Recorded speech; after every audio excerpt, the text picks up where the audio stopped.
আন্দোলন সফল হবে না পরিষ্কার ধারণা ছিল বলছেন জিএম কাদের। দেশকে গ্যাস চেম্বারে পরিণত করেছে সরকার বলছেন রিজভী। ক্ষমতায় যেতে বিদেশি প্রভুদের দাসত্ব করছে বিএনপি বললেন ওবায়দুল কাদের।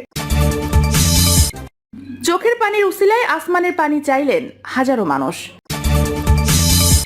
এবং সর্বশেষ জানাবো রাজবাড়িতে কোথাও মিলছে না পানি। শুনছিলেন সংবাদ শিরোনাম, এবারে বিস্তারিত। বিএনপির আন্দোলন সফল হবে না পরিষ্কার ধারণা ছিল বলছেন জিএম কাদের। জাতীয় পার্টির চেয়ারম্যান গোলাম মোহাম্মদ কাদের বলেছেন, আমার পরিষ্কার ধারণা ছিল দ্বাদশ জাতীয় সংসদ নির্বাচনের আগে বিএনপির আন্দোলন সফল হবে না।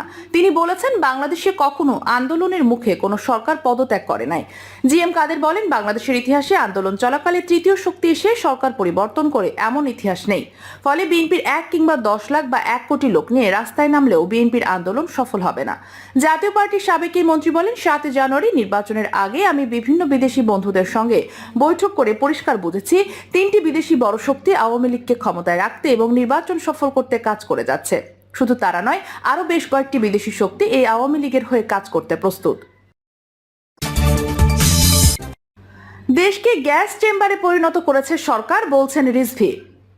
বর্তমান ক্ষমতাসীন আওয়ামী লীগকে ডামি সরকার আখ্যায়িত করে বিএনপির সিনিয়র যুগ্ম মহাসচিব রুহুল কবির রিজভী বলেছেন, সরকারের উন্নয়নের ভেলকিবাজিতে বাংলাদেশ এখন মৃত্যু উপত্যকা। তিনি বলেছেন, অপরিকল্পিত নগরায়নের জন্য গাছপালা বন জঙ্গল উজাড় করে নদী নালা খাল বিল ভরাট করেছে সরকার। শুধু তাই নয়, তাপ কয়লা বিদ্যুৎ কেন্দ্র স্থাপন করে মানুষের জীবনকে সংকটে ফেলে দিয়েছে সরকার।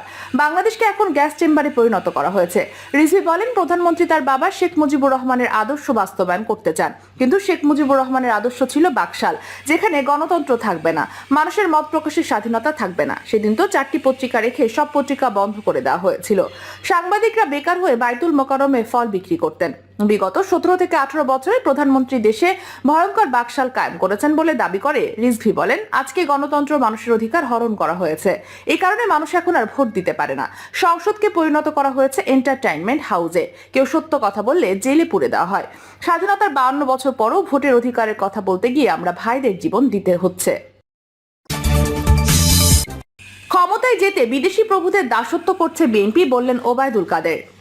ক্ষমতায় যেতে বিএনপি বিদেশি প্রভুদের দাসত্ব করছে বলে মন্তব্য করেছেন আওয়ামী লীগের সাধারণ সম্পাদক ও সেতুমন্ত্রী ওবায়দুল কাদের। ওবায়দুল কাদের বলেন, বিএনপি দাসত্ব করে ক্ষমতা পাওয়ার জন্য জনগণকে মূল বিষয় হিসাবে মনে করে না। বিদেশি প্রভুদের দাসত্ব করলে ক্ষমতায় যাওয়া যায়। এখনো তাদের দুরভিসন্ধি হচ্ছে বিদেশি প্রভুদের দাসত্ব করে কিভাবে ক্ষমতায় যাওয়া যায়। তিনি আরো বলেন, বিএনপিকে গণতান্ত্রিক দল মনে করি না।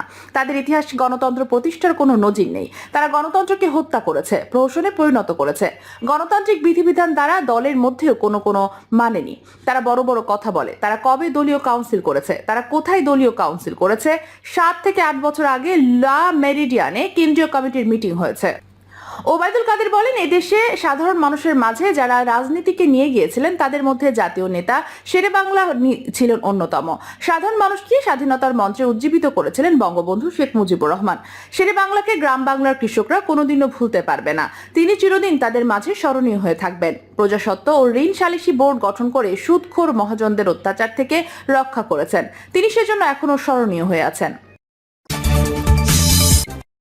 চোখের পানির উসিলায় আসমানের পানি চাইলেন হাজারো মানুষ। বৈশাখের শুরুতেই তীব্র তাপপ্রবাহে অসহ্য গরমে অতিষ্ঠ উপকূলের খেটে খাওয়া মানুষ। প্রখর রোদ আর অনাবৃষ্টিতে নষ্ট হচ্ছে বিভিন্ন ফসল। তীব্র এই গরম থেকে পরিত্রাণের জন্য আল্লাহর কাছে ক্ষমা চেয়ে কুয়াকাটা বঙ্গবন্ধু মাধ্যমিক বিদ্যালয়ের মাঠে খোলা আকাশের নিচে ইস্তিসকার নামাজ আদায় করেছেন মুসল্লিরা। সকাল 9টায় নামাজ শেষে অনাবৃষ্টি ও প্রচন্ড খরা থেকে রেহাই পেতে মহান আল্লাহর কাছে বিশেষ মোনাজাত করা হয়। নামাজ ও মোনাজাত পরিচালনা করেন কুয়াকাটা কেন্দ্রীয় জামে মসজিদের সাবেক পেশ ইমাম ও খতিব মাওলানা রফিকুল ইসলাম সরোয়ারি। নামাজ ও দোয়ার ছাত্র যুবক সহ শহরের আশেপাশের শত শত মুসল্লিরা অংশগ্রহণ করেন। তাওবাতুন নাসুহা বা একনিষ্ঠ তওবার মাধ্যমে আল্লাহর কাছে রহমতের বৃষ্টি কামনা করে 2 রাকাত নফল নামাজ আদায় করা হয়। মোনাজাতে মুসল্লিরা কান্নায় ভেঙে পড়েন এবং তওবা ও ক্ষমা প্রার্থনা করেন। এ সময় প্রাকৃতিক দুর্যোগ থেকে মুক্তি সহ দেশ ও জাতির কল্যাণে দোয়া করা হয়। নামাজের অংশ নেওয়া মুসল্লিরা জানান, প্রচন্ড দাবদাহ ও অনাবৃষ্টিতে কারণে শুকিয়ে যাচ্ছে মাঠঘাট কৃষিজমি। তীব্র খরায় ফসল উৎপাদন নিয়ে দুশ্চিন্তায় পড়েছেন কৃষক। গরমে অতিষ্ঠ হয়ে পড়েছেন কৃষক। এখন চাষাবাদ করতে পারছেন না, তাই আল্লাহর অশেষ রহমতের জন্য নামাজ আদায় করা হয়েছে। রাজবাড়িতে কোথাও মিলছে না পানি। সারা দেশের ন্যায় রাজবাড়িতেও চলছে তীব্র তাপপ্রবাহ। মৌসুমের সর্বোচ্চ তাপমাত্রায় রাজবাড়ির জনজীবনে নেমে এসেছে বিপর্যয়। একদিকে তীব্র দাবদাহে পড়ছে জেলার মানুষ, অন্যদিকে নতুন করে প্রায় সব উপজেলাতে দেখা দিয়েছে তীব্র পানি সংকট। এতে যেমন বিপর্যস্ত হচ্ছে জনজীবন, তেমনই ব্যাহত হচ্ছে কৃষি উৎপাদন। জানা গেছে তীব্র তাপপ্রবাহের কারণে খরায় পানির স্তর নিচে নেমে গেছে, যার ফলে নলকূপে পানি উঠছে না। পানির অভাবে গৃহস্থালী কাজকর্ম যেমন ব্যাহত হচ্ছে, তেমনই জমিতে সেচ দিতে পারছেন না কৃষক। সেচের অভাবে নষ্ট হচ্ছে ফসলাদি। রাজবাড়ির বালিয়াকান্দির তাপসী বিশ্বাসের 6 সদস্যের পরিবার। নিজের নলকূপ থাকলেও বেশ কয়েকদিন ধরে তাতে পানি উঠছে না, ফলে সীমাহীন কষ্টে ভুগছেন তার পরিবারের সদস্যরা। একদিকে বইছে তীব্র তাপপ্রবাহ, অন্যদিকে পানির জন্য হাহাকার। সে সঙ্গে যোগ হয়েছে প্রচন্ড গরম।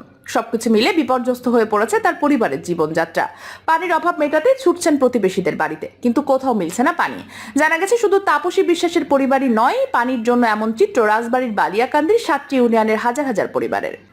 তীব্র তাপপ্রবাহ এবং শুষ্ক মৌসুমে পানির স্তর নিচে নেমে যাওয়া এই ভোগান্তি বলে জানিয়েছেন জনস্বাস্থ্য প্রকৌশল অধিদপ্তর।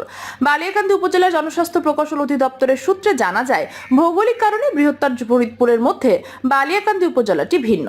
আশেপাশের তুলনায় এই অঞ্চলে ভূগর্ভস্থ স্তর বেশ নিম্নমুখী, যে কারণে প্রতি বছর পানির স্তর 8 থেকে 10 ইঞ্চি নেমে যাচ্ছে। বালিয়াকান্দিতে মোট পরিবারের সংখ্যা 50,000। সরকারের নীতিমালা অনুযায়ী 5টি পরিবারের জন্য কমপক্ষে একটি নলকূপ থাকা জরুরি।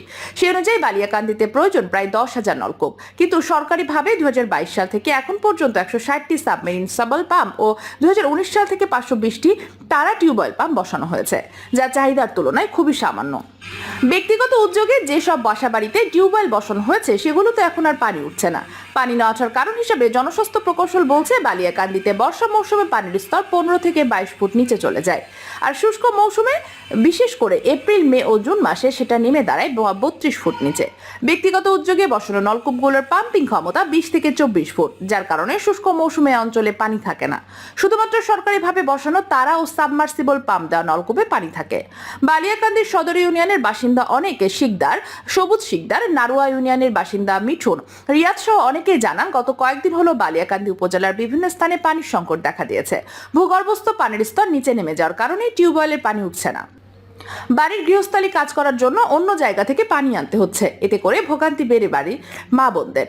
নবাবপুর ইউনিয়নের মেছুয়াঘাটা এলাকার কৃষক আব্দুল মান্নান জানান, পানি না ওঠায় তিনি মাঠে ফসল চাষ করতে পারছেন না। এখন পাট চাষের উপযুক্ত সময়, জমিতে সেচ দিয়ে পাটের চারা রোপণ করতে হবে, কিন্তু পানি না ওঠায় তিনি পাটের বীজ রোপণ করতে পারছেন না। পানির এই সমস্যা শুধু বালিয়াকান্দিতে নয়, রাজাবাড়ী সদর, পাংশা, কালুখালীতেও একই সমস্যা দেখা দিয়েছে। ওই উপজেলার গ্রামাঞ্চলের অধিকাংশ নলকূপ